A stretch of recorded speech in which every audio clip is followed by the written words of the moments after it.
안녕하세요. 의료선교부 한상돈 집사입니다. 2015년부터 의료선교부에서 섬기고 있습니다. 의료선교부 봉사는 어떻게 시작하게 되셨고 어떤 활동을 해오셨나요? 처음에 제가 담당했던 곳은 서울역 노숙자 진료팀이었어요. 서울역 근처에 노숙자 무료 급식소를 운영하는 작은 교회가 있었고 한 달에 한 번 방문해 진료를 했었는데 2023년경에 그쪽 사정으로 무료 급식소가 폐쇄되면서 진료도 중단이 됐어요. 대신 종로에 있는 한국기독교회관에서 매월 한정협, 한국기독교 탈북민 정착지원협의회 조찬기도회가 열리는데 예배를 마치고 나면 그곳에 오신 탈북민 대상으로 진료하는 사역을 맡고 있습니다. 국내 사역만 해오시다가 최근 해외 의료봉사를 다녀오신 특별한 계기가 있으셨나요? 의료선교부는 주로 시골 작은 교회나 이주민, 외국인 근로자 등 상대적으로 소외된 분들을 찾아갑니다. 국내든 해외든 사역 날짜가 정해지면 공지해서 신청하신 회원분들로 팀을 꾸리게 되는데 여건이 된다면 누구나 어느 사역이든 참여할 수 있습니다. 매년 설과 추석을 앞두고 해외 비전 트립 팀원 모집 공지가 올라오는데 해외는 솔직히 엄두가 잘 나지 않았었죠. 다녀오신 분들이 비전 트립의 은혜가 참 크다고 계속 권유를 해주셔서 언젠가는 동참할 거라는 생각만 하고 있었는데 작년 설 인도네시아 메단 비전 트립에 큰맘 먹고 고등학교 입학을 앞둔 아들과 함께 처음 참여하게 됐어요. 아들에게도 좋은 경험이 되지 않을까 싶었거든요. 그 덕에 올해 1월에도 파푸아 지역 꼬띠앙 마을에 또 다녀올 수 있었습니다.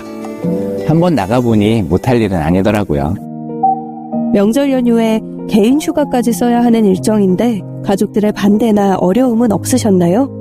평상시에는 휴가를 길게 내기 어려우니까 설과 추석 연휴 앞뒤로 개인 휴가를 추가하면 일주일 안팎으로 시간을 마련할 수 있잖아요.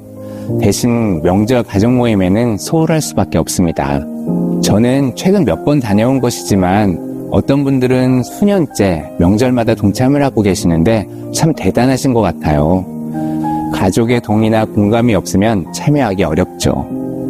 저는 가족이 함께라서 첫 발을 뗄 수 있었던 것 같습니다. 아들은 현지에서 환자 이름을 적고 혈압을 재는 원무팀 역할을 했어요. 마냥 어리다고만 생각했었는데 참 많이 컸구나 더 느끼게 됐던 시간이었습니다. 올해는 인도네시아 꼬띠앙 마을로 먼저 답사를 다녀오셨다고요? 인도네시아 파푸아 꼬띠앙 마을은 몇 해 전 그 지역 부족 언어로 번역된 성경 봉헌을 위해 우리 교회 세계선교부가 다녀온 밀림 속 오지라 들었던 곳이에요. 다녀오신 분들이 그곳은 의료가 매우 취약한 지역이니 우리 의료선교부가 가면 좋겠다고 하셨죠. 숙소나 식료품 가게도 없고 전기나 물 공급도 제대로 안 되는 곳이었기 때문에 현실적으로는 비전 트립이 어렵다고 생각했어요. 우리가 갈 수 없는 곳이라는 확인을 하기 위해 답사를 떠난 거였죠. 저희는 성경번역센터 겸 교회로 사용하는 건물 한 켠을 리모델링해서 숙소로 사용해야 했어요. 보통은 봉사팀, 물류팀, 어린이 사역팀, 임의용팀 이렇게 30-40명 정도 다양한 팀원들로 구성하는데 마을로 들어가는 마지막 경비행기가 한 번에 7명밖에 탈 수 없어서 그리고 그 횟수도 제한이 있기 때문에 이번엔 의료인들 중심으로 한 14명 정도만 들어가야 하는 참 쉽지 않은 사역이었습니다.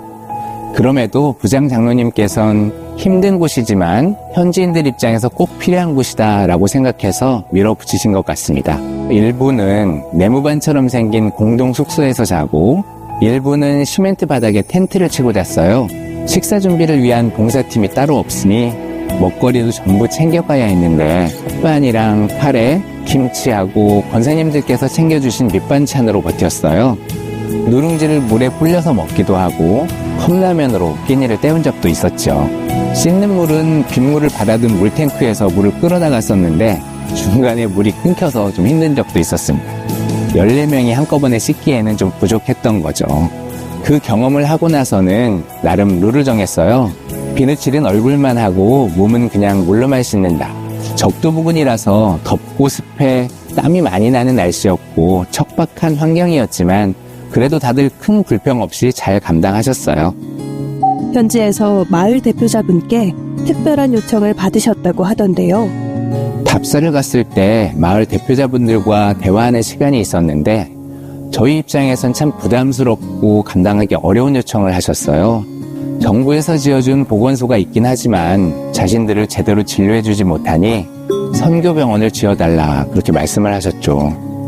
그 이야기를 듣는데 참 묘한 기분이 들더라고요. 140여 년 전 우리나라에 복음이 들어올 때 선교사님들께서 선교병원들을 세우셨고 저는 그런 선교병원 중 한 곳에서 전공의 수련을 받았거든요. 의사로서 역할을 하기까지 선교병원에 큰 빚을 지고 있는 셈인데 멀리까지 찾아가 빚 독촉을 받는 그런 기분이 들었어요. 어떻게 보면 과한 요구일 수 있지만 전혀 무리하게 느껴지지 않았습니다. 그분들은 병원을 짓고 운영하는 것이 현실적으로 얼마나 복잡하고 많은 것들이 채워져야 하는지 모릅니다. 사실 알 필요도 없죠. 그저 하나님의 자녀로서 가질 수 있는 정당한 권리를 당당하게 요구하는 것 아니었나 싶어요. 응답하는 것은 결국 그 말을 들은 사람들의 몫이지 않은가 하는 생각이 스치면서 부담감이 좀 느껴졌습니다. 이번 사역을 통해 의사로서 그리고 신앙인으로서 깨닫는 바가 크실 것 같아요. 제 진료는 거창하지 못했어요. 임시진료소에서 선교사님의 통역을 통해 한 분씩 상담하고 나면 도움이 될 만한 먹는 약이나 연고를 처방해드리는 것이 전부였습니다. 또 워낙 짧은 일정이라 진료를 받지 못하고 되돌아가야 했던 분들이 많아 죄송했는데 마지막 날 주민 한 분이 진료를 못 받았다며 선교사님께 크게 화를 내시는 거예요. 잔뜩 화가 나 있던 그분의 표정이 선교사님 한마디 말씀에 갑자기 바뀌셨어요. 나중에 전해 들으니 여러분들이 간절히 기도해서 이 의사 선생님들이 여기까지 오셨잖아요. 우리가 기도하면 다음에 또 오실 테니 그때는 진료를 받으실 수 있을 겁니다 라고 하셨다는 거예요. 과연 여기에 다시 올 수 있을까 고민하면서 아무런 계획도 세우지 못하고 있던 우리하고 달리 그들은 기도를 하면 된다는 기대만으로도 표정이 바뀔 만큼 하나님의 사랑을 깊이 신뢰하고 있었습니다. 그런 모습을 보면서 이번 비전 트립의 제목이 왜 중앙 아우유 부족을 향한 하나님의 사랑이어야 했는지 깨닫게 됐어요. 처음에는 겨우 며칠 봉사하러 가면서 하나님의 사랑이라고 포장하는 것 같아 어색하게 느껴졌었거든요. 하지만 저희가 이곳에 오기 전에 이미 그 부족에 간절한 기도가 있었다는 것과 비전 트립 하루하루가 하나님께서 기도에 응답해 주신 날들이라는 것을 직접 보게 하셨잖아요. 더구나 감사하게도 그 응답의 도구로 쓰임받는 은혜를 누리게 하셨으니 제목 그대로 하나님의 사랑을 온전히 느낄 수 있었습니다. 다녀온 직후에는 다들 너무 힘들어서 다시 가라면 갈 수 있을까 이런 의문을 갖기도 했는데 지금 저희들 나름대로 내부적인 결론은 어쨌든 내년에도 또 가봅시다 이렇게 얘기는 하고 있습니다. 마지막으로 집사님께 섬김의 자리에서 만난 하나님은 어떤 분이신가요? 제가 사부 할렐루야 찬양대 총무도 2년째 맡고 있는데요. 솔직하게 말씀드리자면 아직 잘 모르겠습니다. 제가 대단한 신앙심을 가지고 섬김의 자리를 찾아간 것이 아니었고 지금까지 저에게 주신 은혜가 크기에 제가 할 수 있는 게 있다면 그것으로 섬기는 것이 당연하다는 생각으로 임하고 있습니다. 내가 가진 게 별거 없고 내가 할 수 있는 게 별로 없는 것 같아도 섬길 수 있는 자리에서 역할을 하다 보면 그 안에서 하나님을 조금씩 더 알아갈 수 있지 않을까요? 제게 무언가 할 수 있는 힘을 주신 하나님께 감사드립니다.